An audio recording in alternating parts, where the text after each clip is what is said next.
बिस्मिल्लाहिर्रहमानिर्रहीम। अस्सलाम वालेकुम नादरीन, आप यूट्यूब चैनल देख रहे हैं। मैं इमरान खान हूँ। नादरीन, ने डोनाल्ड ट्रंप ने 3 दिन पहले और उसके बाद 2 दिन पहले और उससे पहले भी ये बार बार स्टेटमेंट दिया है कि ईरान से वो यूरेनियम ले लेंगे।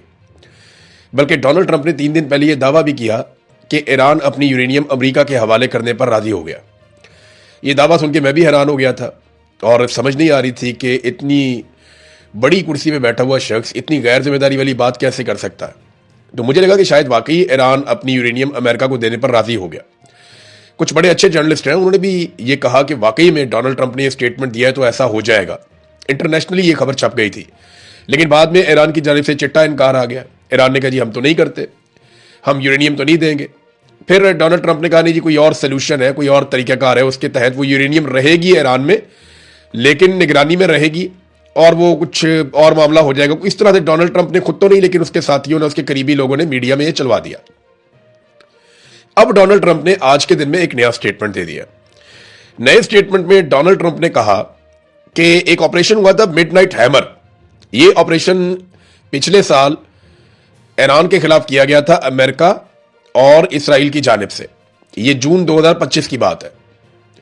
तो वो जो ऑपरेशन किया गया था, उसके बाद ये दावा किया था डोनाल्ड ट्रंप ने और इसराइल ने कि अब ईरान कभी भी एटमी कुव्वत नहीं बन पाएगा। और उन्होंने कहा था कि हमने ईरान का सारा एटमी मवाद और उसकी तनसीबात तबाह कर दी है और हमने लाखों टन मलबे के नीचे उसे जमीन के अंदर दबा दिया है और अब हम सैटेलाइट से निगरानी कर रहे हैं, वो कभी भी वो नहीं निकाल पाएंगे और कभी भी एटम बम नहीं बना पाएंगे। यह दावा किया गया था डोनाल्ड ट्रंप की जानिब से और इसराइल की जानिब से, नेतन्याहू की जानिब से। लेकिन जब दोबारा जंग शुरू की गई तो यह कहा गया नहीं जी, वो ईरान एटम बम बनाने वाला है, अगर हम उसके ऊपर हमला ना करते तो चंद हफ्तों में वो एटमी धमाका कर देता। बल्कि नेतन्याहू ने तो चंद दिनों तक की बात की थी। डोनाल्ड ट्रंप ने भी यह कहा था कि ईरान एटमी तजर्बा करने वाला था, इसलिए हमें हमला करना पड़ा। अब आज डोनाल्ड ट्रंप ने दोबारा अपना स्टेटमेंट बदल दिया। उसने कहा कि गुज़िश्ता साल मैंने जो अटैक किया था मिडनाइट हैमर, उसमें सुरंगों के नीचे यूरेनियम दब गई थी और अब उसे निकालना एक बड़ा तवील और एहतियात का और एक लंबा काम है, बड़ा मुश्किल काम है उस यूरेनियम को निकालना। यानी डोनाल्ड ट्रंप, एक आपने कहानी सुनी होगी, वो लोमड़ी छलांग मारती है अंगूरों के गुच्छे पे, वो उसके हाथ नहीं आते, फिर वो भाग कर आती है, जोर से छलांग मारती है, फिर वो उसके हाथ नहीं आते, फिर वो कोशिश करती है, उसके मुंह में पानी आ रहा होता है कि मैं ये अंगूरों के गुच्छे किसी तरह उतार लूं। लेकिन जब काफी कोशिश के बाद भी लोमड़ी वो गुच्छे नहीं उतार सकती तो आखिर में वो लोमड़ी कहती है कि अंगूर ही खट्टे हैं। अब डोनाल्ड ट्रंप जो है वो इस किस्म की बात कर रहे हैं कि जनाब ये तो यूरेनियम दब गई जमीन के अंदर। तो फिर पहला सवाल डोनाल्ड ट्रंप से ये होगा कि अगर यूरेनियम मौजूद नहीं थी तो आपने इतनी बड़ी जंग शुरू क्यों की? इसी यूरेनियम के लिए तो आप लड़े थे। आपने तो कहा था कि एटमी हमला होने वाला है या एटमी धमाका होने वाला है या तजर्बा होने वाला है, तो इसलिए हमने जंग शुरू की। अब डोनाल्ड ट्रंप जो है वो फेस सेविंग लेने के लिए ये कह रहे हैं कि जनाब वो यूरेनियम तो जमीन के बहुत नीचे दब गई है, लिहाजा उस यूरेनियम को निकाला नहीं जा सकता, ये मुमकिन नहीं है। डोनाल्ड ट्रंप ने यह कहा। पाकिस्तान ने पूरी कोशिश की है, ईरान से भी मुलाकात की है, बाकी ममालिक से भी मुलाकात की है, अमेरिका से भी दरखास्त की है और बार बार अमेरिका को यह कहा है कि आप लचक दिखाएं। लेकिन अगर अमेरिका लचक दिखाता है तो फेस सेविंग नहीं मिलती। यह बड़ा इशू है अमेरिका के लिए। एक इशू अरब ममालिक के लिए भी बना हुआ है, उस पर हम बाद में बात करते हैं। लेकिन ईरान ने अभी तक कोई जल्दबाजी नहीं दिखाई। आप अगर देखें गुज़िश्ता 5 दिनों के स्टेटमेंट, तो डोनाल्ड ट्रंप का हर रोज स्टेटमेंट आता है कि मुज़ाकरात होने वाले हैं, जंग खत्म होने वाली है, मुज़ाकरात होने वाले हैं, हम बड़ी अच्छी डील करने वाले हैं, हम बुरी डील नहीं करेंगे, ईरानी बड़े अच्छे लोग हैं, ईरानी बहुत बुरे लोग हैं, ईरानियों को हम मारेंगे, हम धमाके करेंगे, नहीं तो मुज़ाकरात कर दें, नहीं तो पूरा मुल्क मैं तबाह कर दूंगा, नहीं तो मुज़ाकरात करने, मुज़ाकरात होने वाले हैं, मेरी टीम रेडी है। ये बात डोनाल्ड ट्रंप हर थोड़ी देर के बाद कहते हैं। एक ऐसा घंटा भी गुजरा जिसमें डोनाल्ड ट्रंप ने 47 पोस्टें कर दी अपने ट्रुथ सोशल मीडिया पे। ये तो ऐसा लगता है वर्ल्ड रिकॉर्ड बनाने जा रहा था अमरीकी सदर। दुनिया के किसी सरबराह मुमलिकत ने इस तरीके से ट्वीट नहीं किए। यह नहायत गैर संजीदा और फ्रस्ट्रेशन वाला मामला था। देखिए, मुज़ाकरात के लिए अमेरिका डेस्परेट है। ईरान ने कभी नहीं कहा कि मुज़ाकरात हम करना चाहते हैं। एक चीज और है कि ईरान अपने मुतालबात में मुस्तकिल है। यानी पहले दिन ईरान ने जो मुतालबात किए वो आज भी वही मुतालबात हैं कि आप नए हुर्मुज़ को हम नए तरीके से कंट्रोल करेंगे, हमारे ऊपर पाबंदियां खत्म की जाए, हमारा हक हमें वापस दिया जाए, जो उनके असासे हैं उनको वापस दिए जाए, हमारे नुकसानात का अदाला किया जाए और आइंदा इस बात की एक पक्की गारंटी दी जाए कि दोबारा ईरान के साथ जंग शुरू नहीं की जाएगी।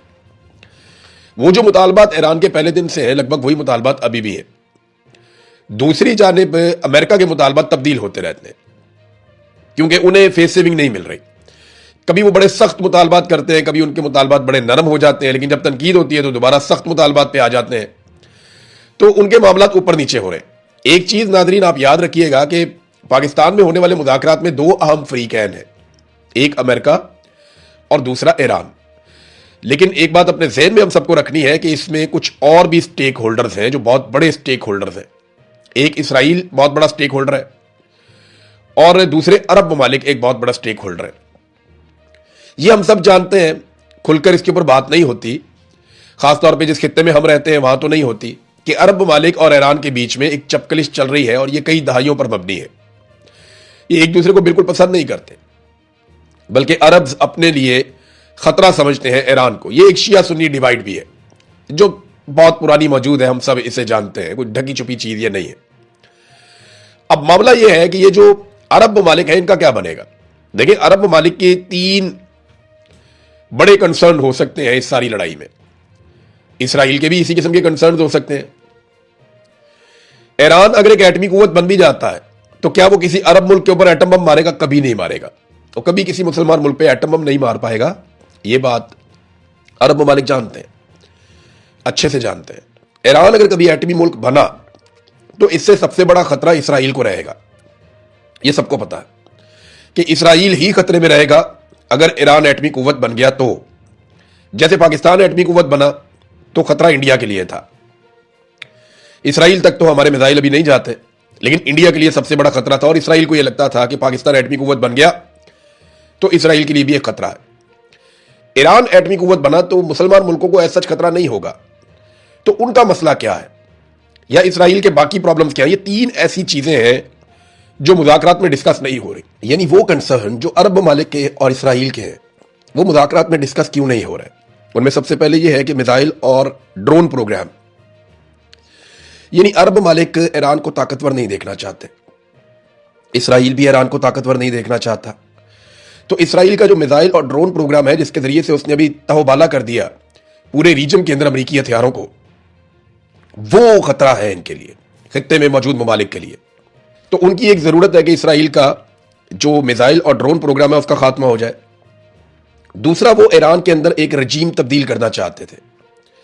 वो ईरान में एक ऐसी हुकूमत चाहते थे जो खामनाई से आज़ाद हो, या वो जो एक मजहबी हुकूमत ईरान में बनी हुई है जिसको इंतहा पसंद हुकूमत कहते हैं, अरब ममालिक और इसराइल ये चाहते थे वहां पर रजीम तब्दील हो जाए।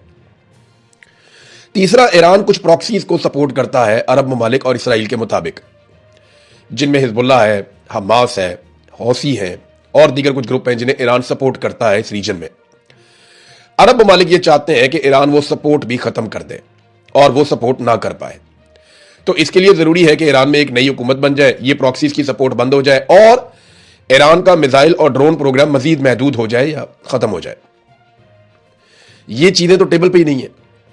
टेबल पे तो मेन चीजें दो हैं अमेरिका की जानिब से। एक, आपने हुर्मुज़ इसको खोल दो, वो तो पहले ही खुली थी, तो फिर बंद क्यों करवाई थी? लड़ाई करके बंद करवा दी, आप कह रहे हैं खोलो। और ईरान ने थोड़े दिन पहले जब खोली तो अमेरिका ने मुहासरा करके दोबारा बंद करवा दी। और दूसरा, यूरेनियम या एटमी कुव्वत बनने का मामला है, उस पर ईरान यकीन दहानियां करवा सकता है। तो अब अरब ममालिक और इसराइल के लिए अगर ये मुज़ाकरात होते हैं और कामयाब हो जाते हैं तो उनके लिए इसमें क्या है, ये एक बड़ा सवाल उनके साथ रहेगा। नेटो से ज्यादा अरब ममालिक ने हमारे साथ ताउन किया, वो बहुत अच्छा लड़े हैं, ये बार बार डोनाल्ड ट्रंप ने कहा। अरब ममालिक बार बार कहते हैं कि हम किसी लड़ाई के अंदर शामिल नहीं थे, हमने ये लड़ाई लड़ी नहीं, जबकि अमेरिका बार बार कहता है कि शाबाश देता हूं मैं अरब ममालिक को, वो हमारे साथ बहुत अच्छा लड़े हैं गल्फ ममालिक। और ईरान कहता है, देखो ईरान को वहां से जवाब मिल जाता है ना हमले का। ईरान कहता है देखो डोनाल्ड ट्रंप भी कह रहा है कि अरब ममालिक हमारे खिलाफ लड़ाई में शामिल हुए हैं। अब अरबों का मसला यह है कि आपने हुर्मुज़ खुली रहे और पुराने तरीके से खुली रहे। ईरान जो है उसको एक नई कंडीशन के तहत खोलना चाहता है। अमेरिका कभी कभी उसके ऊपर आमादगी भी जाहिर कर देता है। तो इस लड़ाई का बेनिफिशियरी कोई भी अरब मुल्क नहीं बन पाया। क्या इसराइल इस लड़ाई का बेनिफिशियरी है? नहीं, वो भी नहीं है। उसकी वजह यह है कि यूरोप में जो ममालिक कुछ हद तक इसराइल को सपोर्ट करते थे वो सपोर्ट भी इसराइल के हाथ से चली गई। और अगर इस लड़ाई का सबसे बड़ा लूजर देखा जाए, जिसको सबसे बड़ा नुकसान हुआ है, वो डोनाल्ड ट्रंप और उसकी रिपब्लिकन गवर्नमेंट है अमेरिका में। उनके खिलाफ लोगों का रद्द अमल इतना ज्यादा हो गया कि आज 63% अमरीकी नए सर्वे के मुताबिक उनके खिलाफ है। ईरान ने बड़ी रेजिलियंस शो की है। ईरान ने अपने कमर्शियल एयरपोर्ट बड़ी कम मुद्दत के अंदर 2 हफ्ते के अंदर दोबारा मुरम्मत करके खोल लिए हैं। ईरान ने कहा था कि हम अपने एयरपोर्ट, अपनी सड़कें, अपने प्लांट्स हम दोबारा बना लेंगे, लेकिन अमेरिका अपना मुकाम दोबारा बहाल नहीं कर सकेगा। इसकी चौधराहट वापस नहीं आएगी जो हमने इसके साथ कर दिया है, और यही दिखाई दे रहा है। डोनाल्ड ट्रंप ने बताया कि जो कल जहाज पकड़ा था ईरान का, अमेरिकन ने एक जहाज पे कब्जा किया था ना, ये रिपोर्ट भी हुआ। तो डोनाल्ड ट्रंप ने कहा उसके अंदर कुछ ऐसा सामान था जो अच्छा नहीं था, और वो सामान चीन ने तोहफे के तौर पे दिया था। ट्रंप ने ये नहीं बताया कि उसके अंदर क्या था, कोई फ्यूल था, कुछ और चीज थी, कुछ हथियारों में इस्तेमाल होने वाली कोई चीज थी, या इंटेलिजेंस में इस्तेमाल होने वाली कोई चीज थी। ये बताया नहीं अमेरिका ने, डोनाल्ड ट्रंप ने, लेकिन ये इल्जाम लगाया और ये कहा कि मैं ये समझता था कि प्रेसिडेंट शी के साथ हमारे मामला बहुत अच्छे चल रहे हैं और हमारी समझबूझ एक जैसी है। तो मायूसी का इजहार किया डोनाल्ड ट्रंप ने कि उस जहाज में कोई अच्छी चीजें हमें नहीं मिली। एक और ऑयल टैंकर पकड़ लिया एशिया पैसिफिक में अमेरिका ने, ईरान का। अब ये चीजें आहिस्ता आहिस्ता मामूल बन रही हैं। इसके रद्देबल में ईरान मजीद सख्ती करेगा आबनाए हुर्मुज़ में, और हो सकता है कि आने वाले दिनों में हौसी बागी बाब मंदब को बंद कर दें। तो फिर पूरा रीजन जो है वो बैठ के सोचता रहेगा कि अब ये इलाके खुलवाने कैसे हैं। ग्राउंड रियलिटी ये है कि आप जितना मर्जी ताकतवर अटैक करें, आबने हुर्मुज़ को ताकत के बलबूते पर अगर अमेरिका के साथ मजीद ममालिक भी मिलकर आ जाएं तो वो ईरान से नहीं खुलवा सकते। वहां पे वाकयात होते रहेंगे, जहाज हमेशा खतरे में मौजूद रहेंगे। हाँ, ये अलग बात है कि अगर पूरा का पूरा ईरान फतह कर लिया जाए, वहां के सारे लोगों को यरगमाल बना लिया जाए, तो वो मुमकिन नहीं है। ये आज तक इराक में नहीं हो सका, ये आज तक शाम में नहीं हो सका, अफगानिस्तान में नहीं हो सका, तो ईरान में कैसे होगा।